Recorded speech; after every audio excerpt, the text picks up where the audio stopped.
নগাঁও কাৰ্বি আংলং জিলাৰ সীমান্তৱৰ্তী এটা লোক নিৰ্মাণ বিভাগৰ পথ নহয় যে এটা বোকাময় পথাৰলৈ পৰিৱৰ্তিত হৈছে এই পথটো। নগাঁৱৰ চামগুৰিৰ উদমাৰী আমনি সংযোগী এই পথটো বৰ্তমান সম্পূৰ্ণভাৱে বিধ্বস্ত হৈ পৰিছে।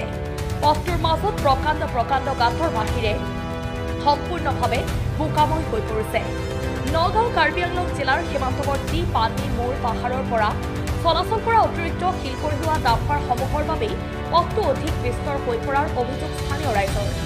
নগাঁৱত বন ধ্বংস যজ্ঞ চলোৱা RS গান্ধীৰ মালিকানাধীন শিলকুৱেৰীৰ পৰা দৈনিক 100ৰ পৰা 200খনকৈ ডাম্পাৰ চলাচল কৰাৰ বাবেই পথটোৰ বাবে বহু বিপদৰ সন্মুখীন হ'বলগীয়া হৈছে স্থানীয় ৰাইজ। বিভাগীয় কৰ্তৃপক্ষৰ লগতে চৰকাৰক বিধ্বস্ত পথছোৱা নিৰ্মাণ কৰি দিবৰ বাবে স্থানীয় ৰাইজৰ লগতে বহু দল সংগঠনে বাৰে বাৰে প্ৰতিবাদ কৰাৰ পিছতো আজি পৰ্যন্ত পথছোৱা নিৰ্মাণ হৈ নুঠিল। বোকাময় বিধ্বস্ত পথছোৱাৰ বাবে জমৰ যাতনা ভুগিবলগীয়া হৈছে পথচাৰীসকলে। বিপদসংকুলভাৱে নিতৌ বিদ্যালয় তথা মহাবিদ্যালয়ৰ ছাত্ৰ ছাত্ৰীসকলৰ লগতে পথচাৰীসকলে অহা যোৱা কৰিব লাগে। ইয়াৰ পিছতো যেন পথটো নিৰ্মাণৰ ক্ষেত্ৰত গুৰুত্ব দিয়া নাই বিভাগীয় কৰ্তৃপক্ষ তথা চৰকাৰে। এই বিধ্বস্ত পথছোৱাৰে চলাচল কৰা ডাম্পাৰসমূহৰ অটপালিৰ বাবেই সংঘটিত হৈছে বহুকেইটা দুৰ্ঘটনা। চৰকাৰে বিধ্বস্ত পথছোৱা অতি সোনকালে নিৰ্মাণ কৰি দিয়াৰ বাবে আহ্বান জনায় ৰাইজে। হয়, আমি প্ৰত্যেকবাৰে আমি কাৰ্যসূচী লওঁ, স্মাৰকপত্ৰ দিওঁ, কিন্তু তথাপিও আমি ইমান কাৰ্যসূচী লোৱাৰ পাছতো স্মাৰকপত্ৰ দিয়াৰ পাছতো আজিলৈকে কোনো কৰ্তৃপক্ষ গা লৰিবলৈ দেখি পোৱা নগ'ল। যিহেতু সেইটো পথটো আমাৰ মূল পথ, আমাৰ যিহেতু ইয়াত চাংলালৈকে ওলাই গৈছে। আৰু ইয়াত দেখিবলৈ পোৱা গৈছে যে আপোনালোকে দেখিছে, আপোনালোকৰ চকুৰ আগত ইমান অভাৰলোড 10 চকা চলি আছে। ইয়াত অভাৰলোড বা 10 চকীয়া চালাৰ ইয়াৰ কোনো যুক্তি ৰাস্তা হয় নেকি? আপোনালোকে নিজে ইয়াত বিচাৰ ক'ৰ পৰা আহে ডাম্পাৰ? এই ডাম্পাৰসমূহ জাগিৰোড বা ডিফু, এই দূৰ কণ্টেক্ট তেজপুৰ এয়াৰপৰ্ট ইফালৰ পৰা কণ্টেক্ট আহে। ডেইলি মানে অবৈধভাৱে শিল কঢ়িয়াই লৈ গৈ আছে। ক'ৰ পৰা? এইটো আমাৰ পানীমাৰা কুঁৱাৰীৰ পৰা। কাৰ হয় এইটো? এইটো জানিব পৰা মতে এইটো RS গান্ধী। কিমান বছৰ ধৰি ইয়াত চলি আছে? ইয়াতো ক'ব গ'লে এতিয়া 5-6 বছৰ হৈ গ'ল। যিহেতু সিহঁতে 1 বছৰ বোলে আমি জানা মতে 1 বছৰ ইয়াৰ কণ্ট্ৰেক্ট লৈছিলে, কিন্তু এতিয়া অবৈধভাৱে সি কোনো নথি পত্ৰ দাখিল নকৰি সি নিজৰ মতে সিহঁতে গুণ্ডাগিৰি চলাই আছে। গোটেই পাহাৰত পুৰা পাহাৰ আজি আপোনালোকে নিজে চাব পাইছে। যিমান আমাৰ পাহাৰ আছিলে, আমাৰ যিমান মানুহে খৰি বা কিবা ইফালে ফুৰিবলৈ গৈ আছিলে, কিন্তু এতিয়া এনেকুৱা এটা ভাবুকি আহি পৰিছে আমাৰ মানুহৰ যে মানে এই পাহাৰত যাবলৈ কাৰণে বা গৰু বা ছাগলী এটা এৰিবৰ কাৰণে মানে ভাবুকি আছে। যিহেতু ইমান ডাঙৰ ব্লাষ্টিং দিয়া আৰু ইমান জনাৰ পাছতো আমাক কোনো ধৰণৰ ইয়াত মানে ব্লাষ্টিং দিয়াৰ সময়ত কোনো জাননী নিদিয়ে যে আজি ব্লাষ্টিং দিয়া হ'ব বা সেইটো সময়ত ব্লাষ্টিং দিয়া। ব্লাষ্টিঙৰ কোনো নিৰ্ধাৰণ সময় নাথাকে, যেনেকৈ ইচ্ছা তেনেকৈ ব্লাষ্টিং কৰে। যোৱা এই বৰ্তমান চলিত মাহৰ যোৱা 3 তাৰিখৰ পৰা তেওঁলোকে ব্লাষ্টিং কৰিছে নেকি?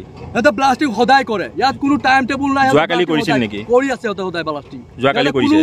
আইনী বা কোনো সিহঁতৰ প্ৰশাসনৰ কথা নামানে, সিহঁতৰ নিজৰ ইচ্ছামতে সিহঁতে ব্লাষ্টিং কৰে, নিজৰ ইচ্ছামতে সিহঁতে শিল কঢ়িয়াই লৈ গৈছে। খালি গুণ্ডাগিৰি। মানে আমি যদি কিবা কাৰ্যসূচী লওঁ বা কিবা কৰে তেনেহ'লে প্ৰশাসনক মাতি দিয়ে। মানে এইটো মানে ক'বলৈ গৈ আছোঁ যাতে প্ৰশাসনে দিয়ে কি পকেটত ৰাখিছে নেকি? মাইনিং কৰা ইতিমধ্যে কিন্তু বন্ধ কৰি ৰাখিছে। কিন্তু বিভাগীয় কৰ্তৃপক্ষই ফৰেষ্ট ডিপাৰ্টমেণ্টৰ পৰা বা মাইনিং ডিপাৰ্টমেণ্টৰ পৰা মাইনিং কৰা বন্ধ কৰি ৰাখিছে, তথাপিতো তেওঁলোকে মাইনিং কৰি থাকে নেকি? সেইটো সিহঁতৰ এটা ভেকু ভাওনা। এইটো এটা ভেকু ভাওনা, বন বিভাগীয় কৰ্তৃপক্ষৰ এটা ভেকু ভাওনা, যাতে সিহঁতৰ চব জড়িত হৈ আছে ইয়াত। আজি জড়িত থকাৰ কাৰণে আজি এই পাহাৰ খনন কৰিব পাৰিছে, এই পাহাৰ ধ্বংস কৰিব পাৰিছে। আৰু সিহঁতৰ ক'ৰ পৰা অধিকাৰ পালে যে আজি এই পাহাৰখন ধ্বংস কৰিব? সিহঁতৰ বাপেকৰ আছিলে নেকি আজি পাহাৰটো? এই পাহাৰ আজি ধ্বংস কৰিবলৈ ক'ৰ পৰা সুবিধা পালে? আজি প্ৰাকৃতিক হওক, আমাৰ যিমান গছ গছনি আছিলে, আজি চৰাই চিৰিকটি আছিলে, আজি বাঘ আছিলে, হাতী আছিলে, এইবিলাক আজি আমি দেখিবলৈ নাপাওঁ। কিয় নাপাওঁ? আজি RS গান্ধী যেতিয়াৰ পৰা ইয়াত দখল কৰিছে তেতিয়াৰ পৰা আমাৰ এই জীৱ জন্তু যিখিনি আছে চব ভাবুকি আহি পৰিছে। আৰু আজি বহুতো তেনেকৈ হাতী খাব নাপায়, এই পাহাৰতে ক'ৰবাত আজি মৃত্যুবৰণ কৰিবলগীয়া হৈছে। আমাৰ ৰঙামাটিৰ পৰা উদমাৰীলৈকে কিন্তু এতিয়ালৈকে পথটো মেৰামতি কৰি দিয়া নাই। কৈছিলে পকীকৰণ হ'ব বুলি, এতিয়ালৈকে কৰি দিব পৰা নাই। সেই প্ৰতিশ্ৰুতি দিছিলে আমাৰ পথটো নিৰ্মাণ কৰিম বুলি, কিন্তু উদমাৰীলৈকে নিৰ্মাণ কৰিছে, কিন্তু আমাৰ ননৈৰ পৰা ৰঙামাটিলৈকে একো ব্যৱস্থা লোৱা নাই। আৰু এনেকুৱা হৈ আছে যে আমাৰ এম্বুলেঞ্চ যাবলৈ এনেকুৱা সুবিধা হৈছে, কেতিয়াবা প্ৰেগনেণ্ট ডেলিভাৰী থকা মহিলাই ৰাস্তাতে ডেলিভাৰী দিবলগীয়া হৈ গৈ আছে। কিহৰ কাৰণে পথটো এই অৱস্থা হৈছে বুলি ভাবে? আমাৰ যিহেতু কেঁচাৰ RS গান্ধী কেঁচাৰ আছে, তেখেতৰ বাবে আমি জানিব পৰা মতেতো সিয়ে বেয়া কৰিছে ৰাস্তাখন। আমাৰ যিহেতু আগত যি ৰাস্তা কিনকিনীয়া হৈ আছিলে, সেইটো ৰাস্তা এতিয়া তেনেকুৱা নাই। RS গান্ধী যেতিয়া কেঁচাৰ বহাইছে তেতিয়াৰ পৰা আমাৰ এই ৰাস্তাটো এনেকুৱা অৱস্থা হৈ আছে। আমি ডাম্পাৰ মেক্সিমাম আমাৰ ৰাতিপুৱালৈকে মিনিমাম 100-200 ডাম্পাৰ চলি থাকে। তাৰ ফলতে ৰাস্তাটো বেয়া হৈ পৰিছে।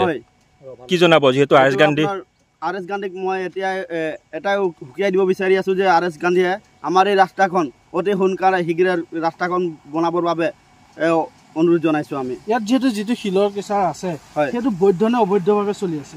অবৈধভাৱে চলি আছে। সেইটো ক'ত আছে?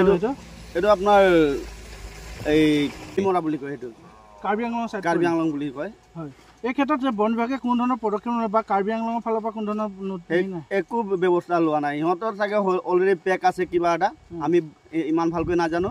সিহঁতে একো ব্যৱস্থাই লোৱা নাই। গোটেই পাহাৰ খনন কৰি একেবাৰে চেছ কৰি পেলাইছে। পাহাৰটো খনি দিয়াৰ পিছত এতিয়া ৰাইজৰ কি সমস্যা হৈছে? ৰাইজৰতো বহুতো অসুবিধা হৈ আছে। আমাৰ পানীৰ বহুত অসুবিধা হৈ আছে।